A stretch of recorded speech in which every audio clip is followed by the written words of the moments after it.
Logan the handoff straight ahead with a high hurdle. And a spectacular run straight ahead for 11 for Stefan Logan. You know, it happens so quickly. It's amazing how these running backs and the great running backs make this look. I mean, there he is there.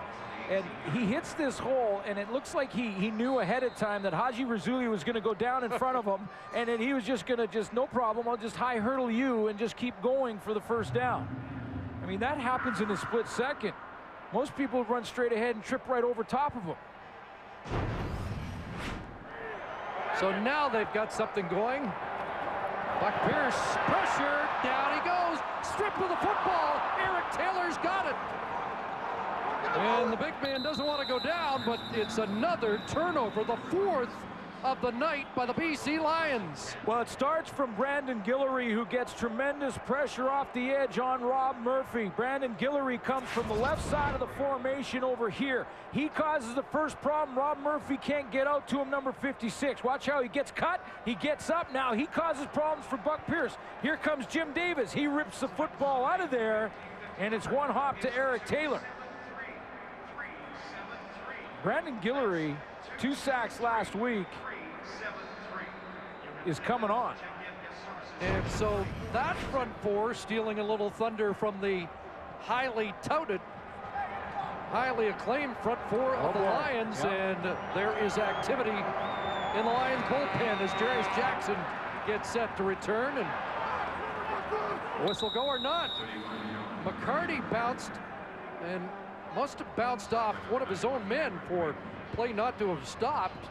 Everybody seemed to stop here for a moment. Yeah, it's been that kind of game in a lot of ways. There's just some bizarre things happening, and that's one of them. I mean, he looked like he bounced off his own man. Is it Matthew Bertrand? No, it's going to be a lineman, Armstrong. So he goes down there, not touched by a defender yet. So, well, is he touched there? Brent Johnson. Well, then they should have been down there because Brent Johnson did touch him while he was down.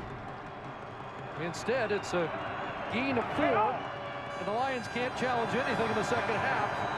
They had 2 successful challenges in the first half. Over the middle, pass is caught, and Kamal Peterson wrestled down by Otis Floyd.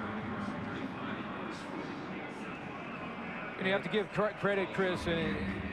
Ricky Ray had a great first half, over 200 yards, and I haven't seen a whole lot of double teams on Cameron Wake and on Brent Johnson. They are leaving Calvin Armstrong and Garrett Jones in a lot of one-on-ones, the tackles for the Edmonton Eskimos, on 2 of the dominant pass rushers in the CFL, and right now they're doing the job.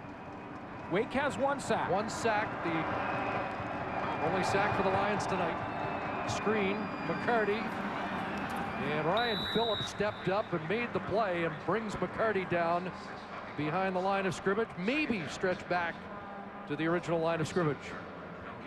We've just seen guys like Wake be so dominant, and Brent Johnson has had his times too, that you always wonder offensively, what would Danny Machocha want to do? Is he going to put Calvin McCarty up there, maybe chip these guys, or double team them with linemen, or slide protect, which means slide the linemen to the sides these guys are dominant on? And they haven't been doing that in this game. They've been playing one-on-ones with Jones and Armstrong, and Jones and Armstrong are playing pretty well. Brent Johnson overshadowed this year, but has registered double-digit sacks for the 5th consecutive season. 2nd and 10, running out of time. Over the middle, McCarty has the first down, but there are penalty markers on the play. Oh, look at Cameron Wake's jersey.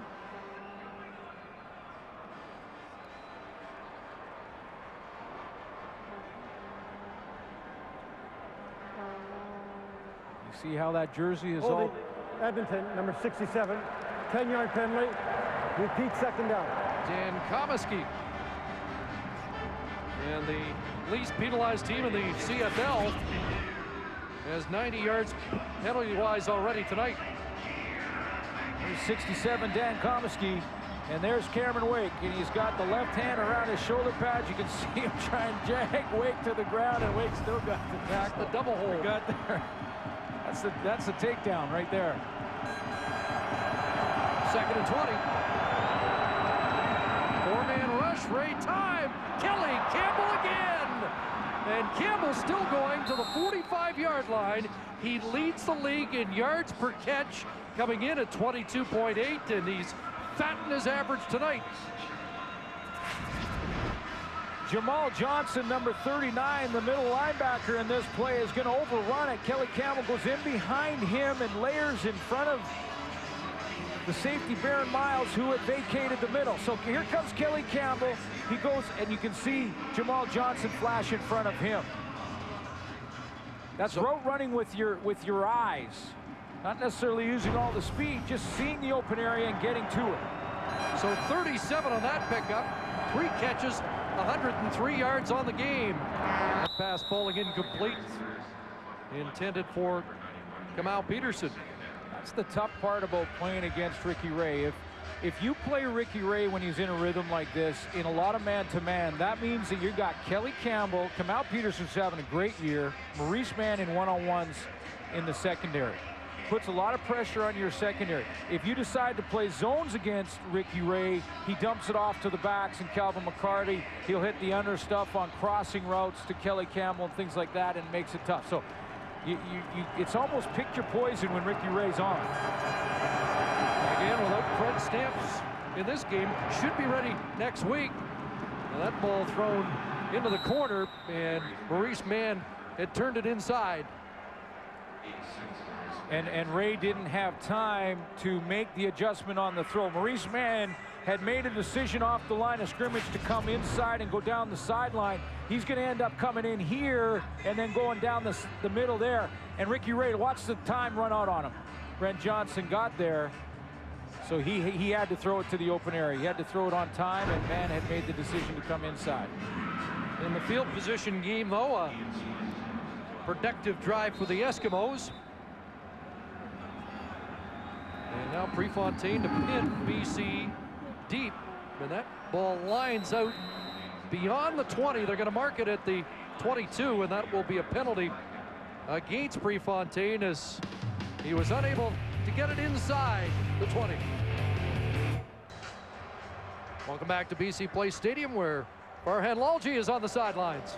Chris, it was amateur football day here at halftime at BC Place, and a couple of guys who have spent plenty of time running around the BC Lions locker room. Take a look at these two. Number 28 is Jaden Simon, that's G-Roy's son, and number 9 is Baron Miles Jr. And here you see Jaden with the big block springing Baron Miles Jr. This is 11th touchdown of the season. He looks back, realizes he is in the clear, no problem. And you know, his dad was hoping his team would be up by a lot so he could watch. Well, he watched anyway. Baron proud of his son. And you know what? Those guys could wind up here at BC Place, in about 18, 19 years from now, wearing big pads and playing for real.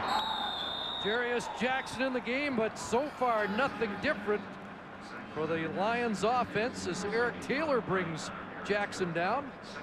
Looks like Jaden Simon's a Lyle Green fan. Yeah, hey, Jaden and Baron Jr. are on my neg list if I'm a CFL general manager right now. Buck Pierce on the sideline to give Jarius Jackson a chance. Now, I've also heard Wally Buono talk about the fact that at times he'd like to sit Buck Pierce, and if he's struggling, have him watch a couple series, maybe return in the football game.